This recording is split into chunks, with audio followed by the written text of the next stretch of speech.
బలాం అనేది కూడా విగ్రహారాధికుడు.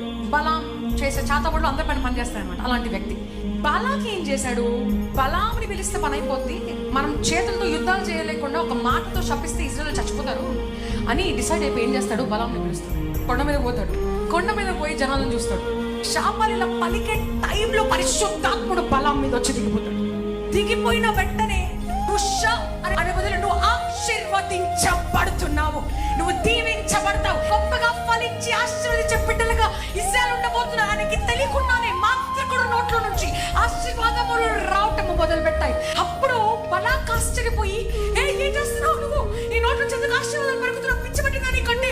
దేవుడు ఆశీర్వదించిన బిడ్డలను నేను ముట్టుకోలేను, సారీ ఫర్గివ్ మీ అని ఇంకొకసారి ట్రై చేయి అంటాడు. అలా 4 సార్లు నోటి నిండా ఇశ్రాయేలు దేశాన్ని ఆశీర్వాదంలో పలుకుతాడు. ఆ ఇశ్రాయేలు దేశము దీవించబడి ఇంకా వర్ధిల్లింపబడుతుంది. హల్లెలూయా.